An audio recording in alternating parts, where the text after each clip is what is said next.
खराब मौसम, ऊंचाई की बीमारी, गलत दिशा में जाना और गुमराह करने वाले रास्ते कुछ ऐसी बाधाएं हैं जो सबसे कठिन ट्रेकर्स को भी रोक देती। इन सभी पर्वतारोहियों की उम्र में उछाल के कारण 1 वर्ष के भीतर ही मृत्यु हो गई। दोस्तों, भारत में कई रहस्य से भरे अनेक पवित्र स्थान हैं। उनमें से एक भगवान शिव का निवास और ब्रह्मपुत्र, सिंधु, सतलुज और कर्णाली नदियों का स्रोत कैलाश पर्वत एक गर्भगृह है जिसे दुनिया का केंद्र और स्वर्ग की सीढ़ी भी कहा। यह पर्वत तिब्बत के दक्षिण पश्चिमी भाग में स्थित। शास्त्रों के अनुसार यदि कोई इस पवित्र पर्वत की परिक्रमा कर ले तो उसका सारा पाप मिट सकता है। हालांकि ऐसे कई रहस्य है जो कैलाश पर्वतमाला की चोटी के चारों ओर लिपटे हुए और जो हमेशा घने चांदी के बादलों के नीचे छिपी रहती। और कैलाश पर्वत एक ऐसा स्थान है जिसे कई कारणों से सार्वभौमिक रूप से दिव्य माना गया। और कैलाश पर्वतों के बारे में उन पौराणिक तथ्यों पर एक नजर डालें जो आपको आश्चर्यचकित कर देंगे।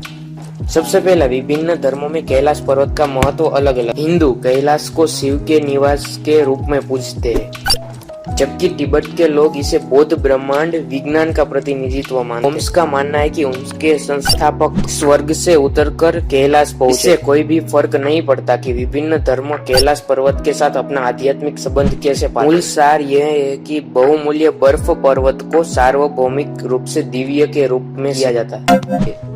और विभिन्न अध्ययनों ने साबित किया है कि कैलाश पर्वत दुनिया का केंद्र है और उस दुनिया भर के महत्वपूर्ण स्मारकों से जुड़ा हुआ। इंग्लैंड का ऐतिहासिक स्थल स्टोन हेज यहाँ से 6666 किलोमीटर यहाँ उत्तरी ध्रुव के साथ भी जाता है, जो पर्वत से 6666 किलोमीटर और दक्षिण ध्रुव के साथ यहाँ 2 गुनी हो जाती है, जो शिखर से ठीक 13,432 किलोमीटर दूर। नंबर 3, एक ऐसा रहस्य जो इंसानों को आज भी चौंका देता है, क्योंकि लोगों का ऐसा मानना है कि आज भी कोई इंसान इस पर्वत पर नहीं चढ़ सका है। कई पर्वतारोहियों ने कैलाश पर्वत की चोटी तक पहुंचने का प्रयास किया है, लेकिन कोई भी शिव के निवास तक नहीं पहुंच सके। शिखर पर असफल प्रयासों के रिकॉर्ड के साथ कैलाश पर्वत आज तक अज्ञात बना हुआ है। खराब मौसम, ऊंचाई की बीमारी, गलत दिशा में जाना और गुमराह करने वाले रास्ते कुछ ऐसी बाधाएं हैं जो सबसे कठिन ट्रेकर्स को भी रोक देती। और बौद्ध धर्म ग्रंथों के अनुसार तिब्बती बौद्ध भिक्षु मिलारेपा 11वीं शताब्दी में शिखर पर चढ़ सकते थे और वह एकमात्र स्थान है जिसका नाम कैलाश मानसरोवर के इतिहास में अंकित है। नंबर 4, जैसा हिंदुओं के पवित्र ग्रंथ वेदों में बताया गया है कि कैलाश पर्वत स्वर्ग और पृथ्वी के बीच की एक। महाभारत के अनुसार पांडव अपनी एकमात्र पत्नी द्रौपदी के साथ मोक्ष प्राप्त करने के लिए कैलाश पर्वत पर चढ़ गए और स्वर्ग जाते समय युधिष्ठिर को छोड़कर सभी लोग चट्टान पर चढ़ते समय एक एक करके फिसल गए। और ऐसा माना जाता है कि स्वर्ग का द्वार केवल युधिष्ठिर के लिए ही खुला था। नंबर 5, ओम चिन्ह का निर्माण। संसार के संहारक भगवान शिव कैलाश पर्वत पर निवास करे। ग्रेनाइट पर्वत पर बर्फ के जमाव से प्राकृतिक रूप से बना ओम का प्रतीक उनकी उपस्थिति का प्रतीक माना जाता है।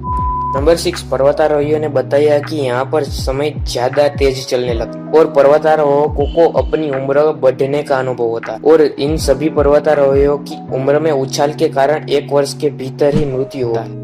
और कैलाश पर्वत की यात्रा करने वाले ट्रेकर्स का यह भी कहना है कि उनके नाखून और बालों में तेजी से वृद्धि देखी। नंबर 7, सूर्य और चंद्रमा के साथ झीलों की अनोखी समानता। यहाँ पर 2 पवित्र झीलें हैं, जिसमें से एक मानसरोवर और दूसरा राक्षस। ये दोनों प्राचीन झीलें कैलाश पर्वत के तल पर स्थित। दुनिया की सबसे ऊंची मीठे पानी की झील मानसरोवर अपनी पवित्रता और सूर्य के समान आकार के कारण गहरा आध्यात्मिक महत्व रखती है, जबकि माना जाता है कि राक्षस ताल भगवान शिव को प्रसन्न करने के लिए रावण की गहन तपस्या से उत्पन्न हुआ और इसमें खारा पानी है और यह झील जैसा दिखता है। और यह दोनों झीलें प्रकाश और अंधेरे, सकारात्मक और नकारात्मक ऊर्जाओं का प्रतीक है। और कई भक्तों का ऐसा भी मानना है कि मानसरोवर की तीर्थ यात्रा करने से उनके सारे बीमारियों से मुक्ति मिलती है और पापों से भी मुक्ति मिलती है।